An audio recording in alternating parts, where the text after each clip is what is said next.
Welcome to Houston Sports Talk with your host, Robert Land. Thanks for checking into the best Houston sports podcast, part of the National Bleav Network, presented by FanDuel. And as I'm recording today, this is our 12th anniversary for Houston Sports Talk, the longest running independent Houston sports podcast. So happy anniversary to us. Been a pleasure over 12 years, 1,700 plus episodes, 300 plus guests. And we have a really good guest for this one. Joining me to preview the Texans-Jags game is Jacksonville insider and colleague in the Bleav Network, Travis D. Holmes, who co-hosts the Duval Die, the Jacksonville Jaguars podcast, does a bunch of other things, and we'll get to them a little bit later. But great to have you. Pleasure to have you, Travis. And let me ask you right off the bat, let's get into this. What's your early impression of new head coach Liam Coen? Well, it's kind of hard not to be ecstatic, not to be excited for at least what the potential may hold for him. Overall, the fact of the matter is you hired an offensive head coach. You hired a guy who's going to be the head coach and also call the plays. And then you end up, averaging 26.5 points at this point after the first two games of the season. From any measurable, statistic, I mean, they're leading the league in rushing right now. You kind of have to say that this is a slam dunk hire so far. They rebuilt the culture in literally, one offseason, a short offseason, because they were hired a little bit late in the process. And they've been very transparent. They've been very clear. Not just Liam Coen, but Liam Coen, Tony Baselli, former Jacksonville Jaguar Hall of Fame player, who's also the executive vice president, James Gladstone, who he brought in from the Rams, who is now the general manager for the Jaguars. All of those guys combined have just rebuilt that culture, again, in a very, very short time frame. Again, they had a short off season, and I think many people gave them sort of a pass, how it was going to work out early on. And the fact that you've seen such a stark difference just in how guys are speaking right now, and more importantly, how this team is playing right now, it's kind of hard to give them anything less than a 10 out of 10. Wow. Yeah, that's quite something. We've seen a bunch and talked to a bunch of Jacksonville people over the years, and it's been frustrating. And I know it's been difficult the last few years there. So for the Jags fans, that's fantastic. Has the defense looked different under new DC Anthony Capinelli? Oh, absolutely. And it's kind of hard not to be so different when you were in the 2024 season under defensive coordinator Ryan Nielsen, because he was generally someone who was going to be at the top of the league in the number of man coverage snaps that he ran. For the most part, he wasn't a guy who blitzed. For the most part, he was the guy who you line up and you're going to play this defense, and the offense knows you're going to play this defense, and we're going to see who's going to win. Hopefully you have a better roster than the other team. This team is not that. This team is a lot more similar to that Vic Fangio, scheme with Coach Anthony Campanelli, previously playing under, Fangio with Miami, when he also played under Brian Flores. And that's what it looks similar to. So you're going to be playing a lot more zone, a lot more, phantom blitzes, or, you're showing pressure from 7, but you're actually only blitzing 5, showing pressure from 7, you're blitzing 6, or if you don't know where the 4 are coming. Very similar to the Houston Texans game against the Tampa Bay Buccaneers last week. I mean, they did it a lot against the Texans, and you're probably going to see a very, very similar situation this week for the Jacksonville Jaguars, because Campanelli loves to do that. Yeah, I'm sure D'Amico is very familiar with those Fangio defenses too, so he'll have some idea of what's going on for sure. Any improvements in Trevor Lawrence so far? Because that's always the question, I know, in Jacksonville. That's going to be the big one. And it's weird because the offense they're in the early stages of, like, they've implemented the entire offense, but you can see by the way that they call plays, the offensive staff, and the way that they're kind of managing the game, that they're still giving more as far as the ability to kind of stretch the field and things of that nature to the quarterback. And Trevor's had an up and down first two games. Like, I will say in week 1 against Carolina Panthers, he looked great for 3 quarters. And then he just has the one quarter where he goes 1 of 6 and throws an interception, an incredible interception, might I add, to J.C. Horn. But it was a pass that probably shouldn't have been thrown. When you're looking at it from the sky view, you see where the cornerback is at the time the ball's let go. It would have had to been a nearly impossible or just a perfect throw just to make it work out. And it's kind of one of those situations where with Trevor Lawrence, it's always going to be all right. It's great, but I need that one additional thing. And that's kind of where we're at that line right now where Trevor's doing well. He's playing at minimum the best you can hope for right now. He's playing average in the first 2 games of a new system with a minimal, an offseason after his surgery last offseason. All of those pieces, all of those moving pieces while he's trying to get acclimated with the receivers at the same time. So when you add all of that in, he's playing average, and that probably is going to be the best you're going to hope for as they continue evolving throughout the rest of the season. And you're hoping by the middle of the season that they're going to be what you hope to see, like maybe not a Super Bowl, but a top tier team who's firing on all cylinders, sort of like that 2022 Jaguars team or maybe the 2023 Green Bay Packers team with Jordan Love. That's kind of my vision of that, at least. Was there anything to that viral bad body language moment with Trevor? What did you make of that? I mean, the only thing that's with that viral moment is most people don't play sports. That's all I took from that is most people have not played a competitive sport. If you think that that's a crazy thing for an NFL locker room, a college locker room, I don't even care if you play lacrosse or soccer. You've probably seen something like that in a locker room or between a player and a coach, because that's just what happens in the heat of the moment. I played college ball at UCF. Like, this is just that is normal. And the coach says it's normal, the player says it's normal. They said, hey man, we're fine. We were great. Like 20 seconds later, we talked about it on the sideline. We sat together on the plane and had a conversation about that. We're great. And I believe them when they say it. It's just one of those things that happen in the spur of the moment. All the coach is saying is hit him on the chest. That's it. And if you have a coach that's fired up like that, that's energetic in that way, that's not a problem. I'm sure D'Amico was the exact same way with if someone misses a play just by this much and he gets a little bit too exuberant. That's fine. That's going to happen. That's just football, though. What are you seeing so far from Travis Hunter, both offensively and defensively? Oh man, defensively, let's start there. That's my forte, anyways. On defense, he is great. I mean, they tried to manage him early on because he missed the last 10 days of preseason due to an injury. They wanted to kind of like just slowly feed him a little bit more and more and more defensively as he primarily played on offense, and that was actually also primarily in the slot.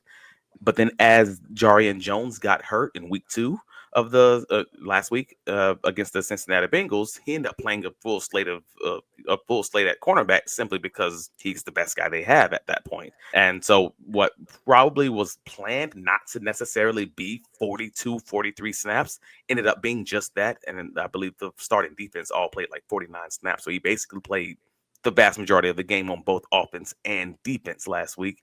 Played well. Pro Football Focus has him like over a 90. I forget the exact number, so don't quote me on this, but it's over 90 as far as his snaps in zone coverage so far over these first 2 weeks of the season. And this is mostly a zone team. Just that's what they run. So in my head, I'm like, all right, so he's obviously done well. If you want to go to the analytics guys, if you just look at the view of the tape, he had the great pass breakup on the sideline against the Bengals receiver. He did give up like a 13-yard out route to Jamar Chase. That's going to happen. That's Jamar freaking Chase. But overall, I think he's been very dominant when you're talking your first 2 games of an NFL rookie against some pretty great talent between Tech McMillan and Jamar Chase. I think it's a good situation. I think it's a great pick, and I thought that beforehand, and nothing's swayed me from that opinion. Sounds great. I just want to hit on some key matchups and predictions, but before we do, what are you listeners concerned about in this matchup? Let me know in the YouTube comments. Don't forget about our live Texans post-game show Sunday night at 9 p.m. I'm going live with my Texans co-host. This time it'll be Clayton, and we'll be answering your questions and responding to your thoughts on this one. Make sure you're subscribed on YouTube with notifications so you can get updates on those post-game shows. You'll also want to subscribe to us on your favorite podcast app. All right, Travis, besides Travis Hunter, is there anybody from the Jags rookie class that Texans fans might need to keep an eye on in this game? The biggest guy originally for me, obviously, was going to be Travis Hunter. And if it's not Travis Hunter and you have Bashaw Sutton as the other running back behind Travis Etienne. And the fantasy football crowd truly loves him. I mean, let's be honest. But you also have to acknowledge the fact that it's weird that Travis Etienne is not getting any attention. He's second in the league in rushing. And we're all talking about his backup, who's also playing very, very well.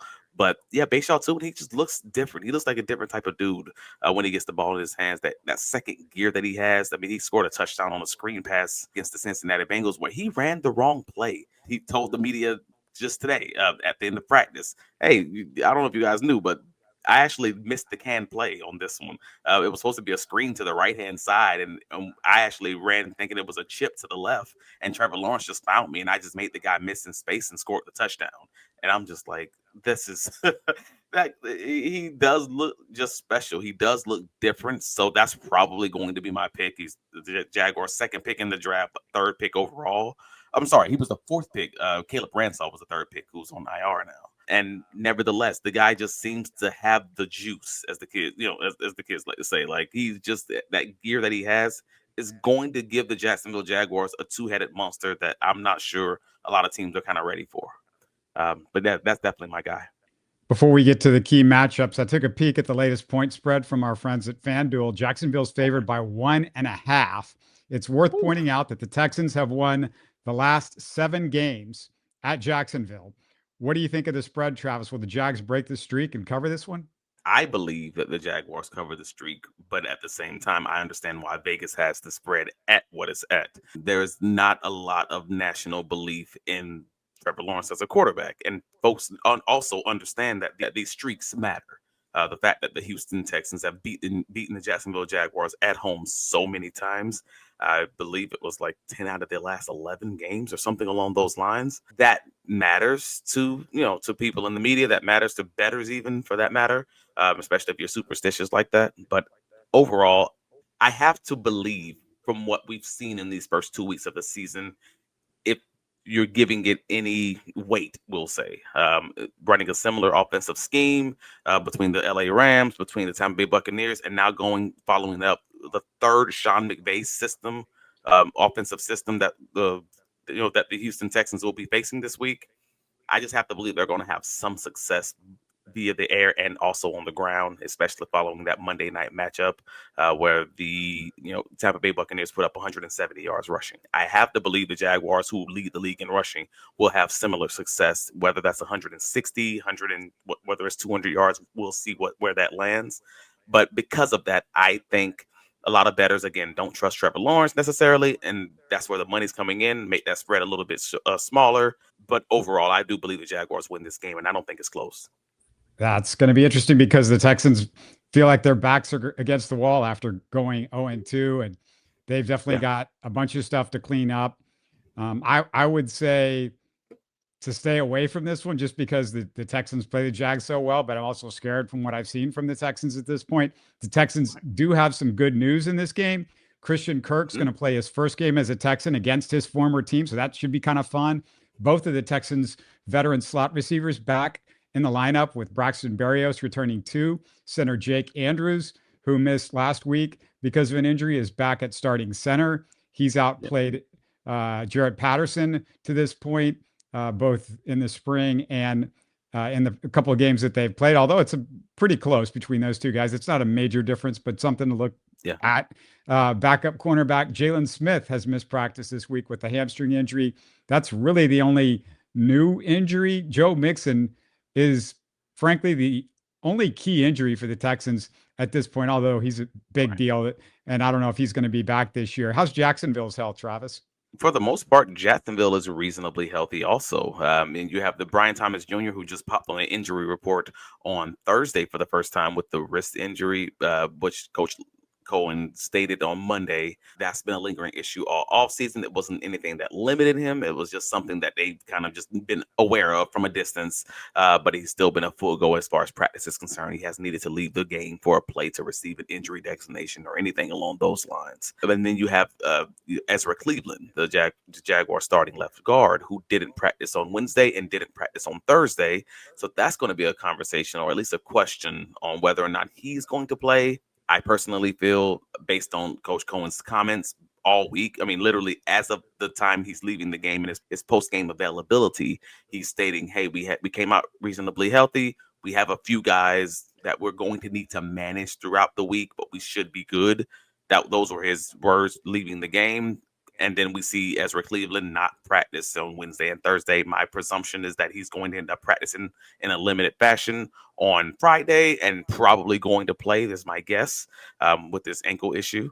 But nevertheless, that's the biggest one I would say that I think at least has a chance of potentially not playing. And if he doesn't, then they'll have to shift some guys around. There's a possibility that maybe you may have Patrick McCarry play your left guard spot, or even just move Chuba Adoga as your starting left guard at that option. I guess because they have so many different options. They brought in 6 offensive linemen this offseason. They should be generally good no matter who's going to man that spot. But Ezra Cleveland's been playing at a top level as far as guard play is concerned this season. So, yeah, that's one to keep on your radar up through Saturday. How or where can Jacksonville exploit the Texans offense? What can they take advantage of? I mean, I think you guys have already seen it be exploited so far. I mean, there's that offensive line. And I think that's going to be the answer you're going to get from most teams who have a reasonably stout or reasonably solid pass rush. You got to make Houston pay for not investing in that offensive line this offseason. So Tampa sacked Stroud 3 times, and only one of those sacks actually came from a defensive lineman or edge last week. They brought extra linebackers. They brought extra safeties, kind of like we talked about, the fact that Anthony Campanelli for Jacksonville likes to do that already. It just says, hey, these guys struggle doing this, blocking this. Well, you also happen to do this very often. that doesn't seem to be a great situation going in Houston's favor, if that makes sense.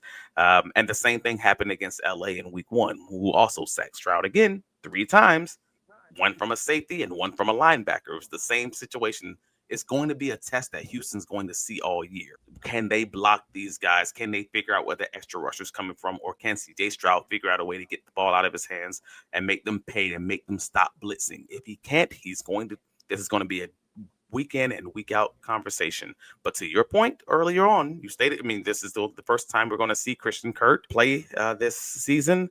You said Bastian Berrios is also coming back. And if that is truly the case, then that gives you a few additional veteran hots to have to maybe get that ball out. Maybe that changes the dynamic of this game a little bit more than folks in Jacksonville are even thinking about. So that's a nice little potential X factor that just not necessarily on most folks' radar right now. Yeah, and just to let you know, Travis, Texans fans a little frustrated the first couple of weeks because they haven't seen a lot of Jalen Noel, their second round pick that everybody's very excited about.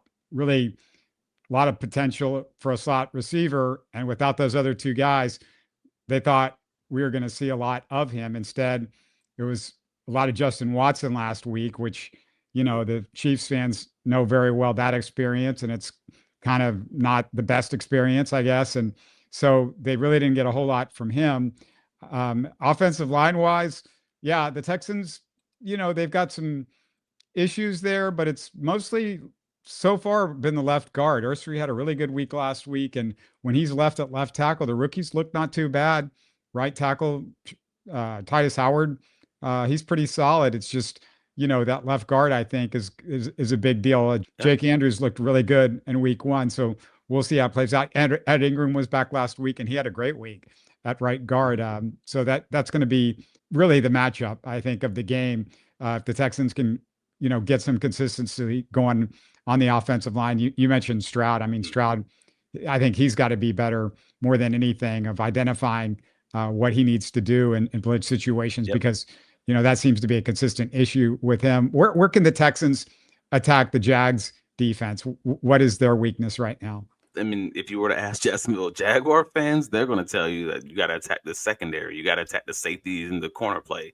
But in reality, the safeties have actually been playing very well this season so far. It's actually just been the corners when they're placed in those few instances where they're not in zone defense, where they don't have their eyes on the ball, where instead their backs to the ball. They struggle getting to the ball or getting the ball out in those contested catch situations. That was really what happened in those few instances in week 1 against the Carolina Panthers.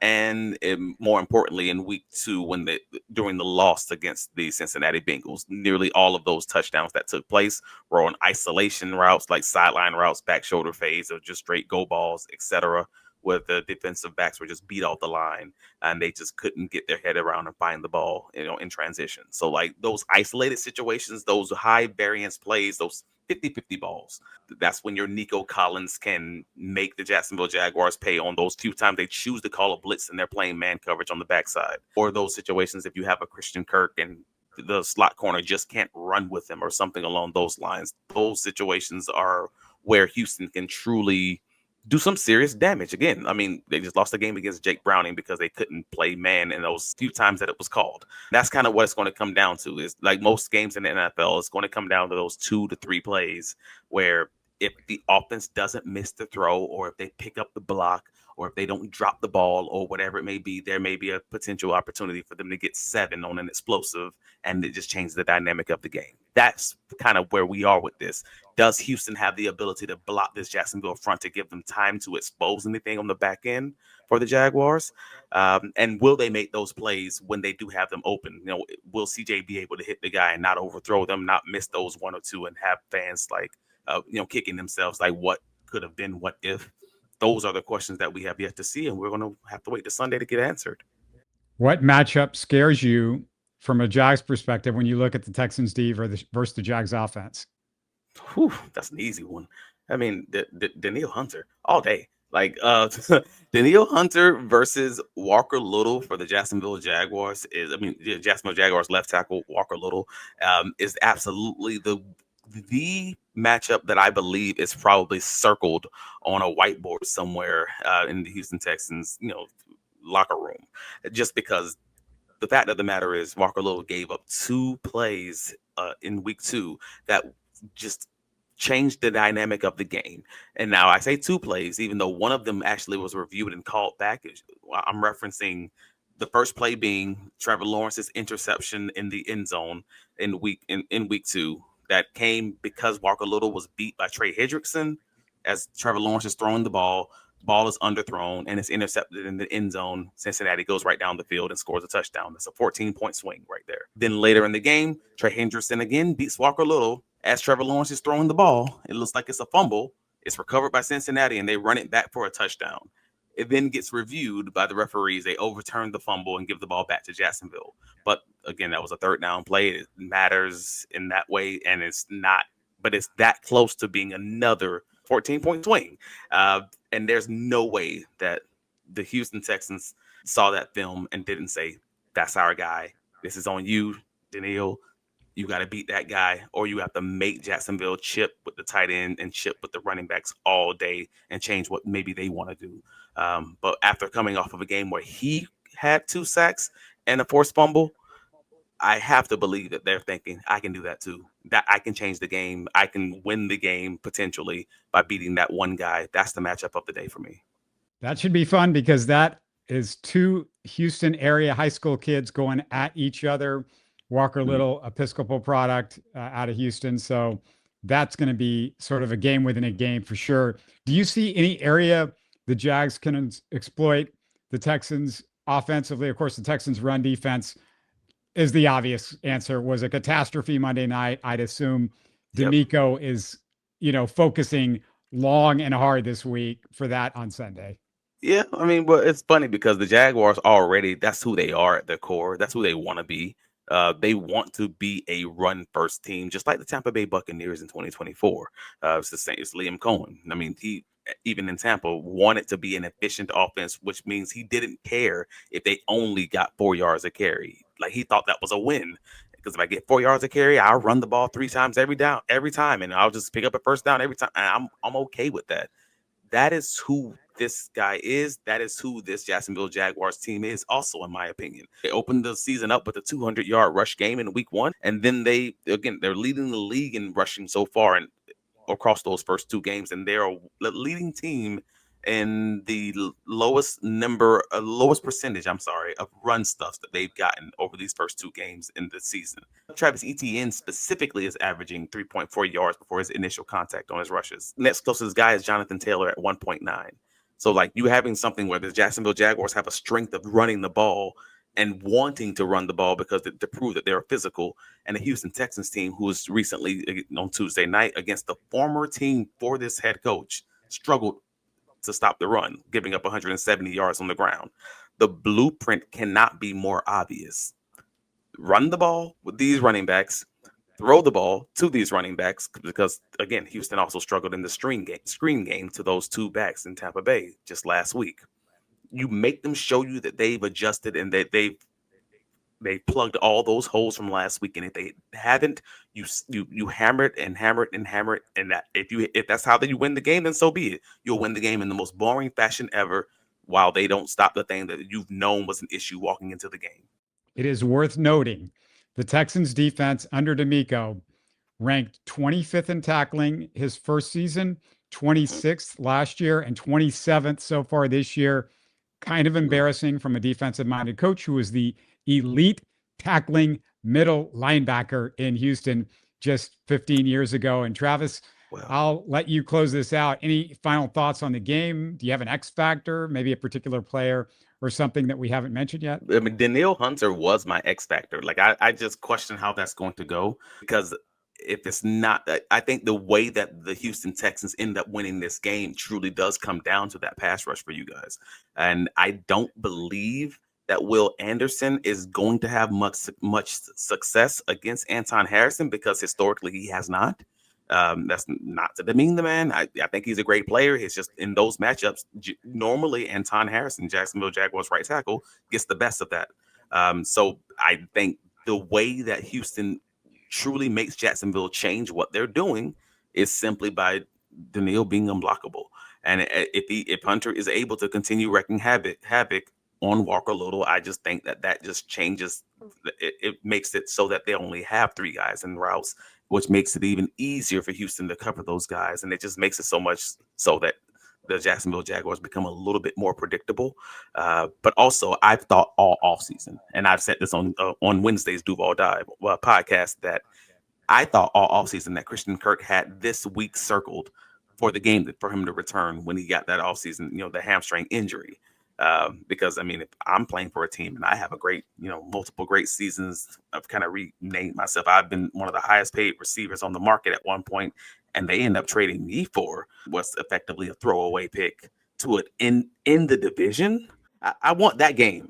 Whatever happens, I want to be there for that game. I want to be able to suit up in front of that crowd that I played with all those years. Yeah, that feels maybe not personal, but it feels very personal. And they didn't put him on IR, so I've always thought this is going to be the week that he returns. And I mean, Christian Kirk revenge game, so that's another one to watch.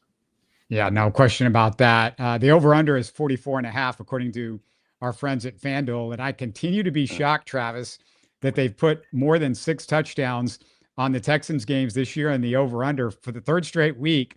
I say bet the under. That's easy. That's funny. I say bet the under also because my prediction has it exactly at 44. Just funny how that, how Vegas always seems to get it exactly right. So that's my prediction. I predict that the Jacksonville Jaguars win this one. Earlier when I said it wasn't close, I was referencing that the Jacksonville Jaguars will win this one 27-17. I think they finally break that long living curse of not being able to win it in Duval. And go 2-0 at Everbank Stadium. So I believe it will be 27-17 Jaguars. Where can we find your work on both the show and everything else that you got going on, and give us your handles as well? I am a beat writer for the Jacksonville Jaguars for BigCatCountry.com. So absolutely go to BigCatCountry.com, and you can have all of our coverage covering the game, any presser takeaways, any practice takeaways, things of that nature. But also the Duval Dive podcast through the Bleav podcast network. And we talk about everything Jacksonville Jaguars related to the recent transactions. This past week, we were breaking down the Brian Thomas Jr. game to forget. In week 2, that was the big topic of conversation in the Duval Devout fan base. So definitely go and check that out, and give us a visit there. And yeah, you can find me on all the socials, Travis D. Holmes. For the most part, that's kind of what we got going. So we like to always say, Duval, and hopefully we wish you guys the best of luck in every game but the AFC South games. So I hope you guys win 5 games. I want to thank our friends at FanDuel, and thank you so much, Travis, for all the great insight and giving us your time. Really appreciate it. Man, I do appreciate you having me. Thank you. You're listening to Houston Sports Talk. Hey, don't forget to support us by subscribing and commenting on YouTube. You can always listen to us on Spotify, Apple, or your favorite podcast app. Tell your friends about us and share our show links on social media. Spread the word, everybody. Thanks for listening.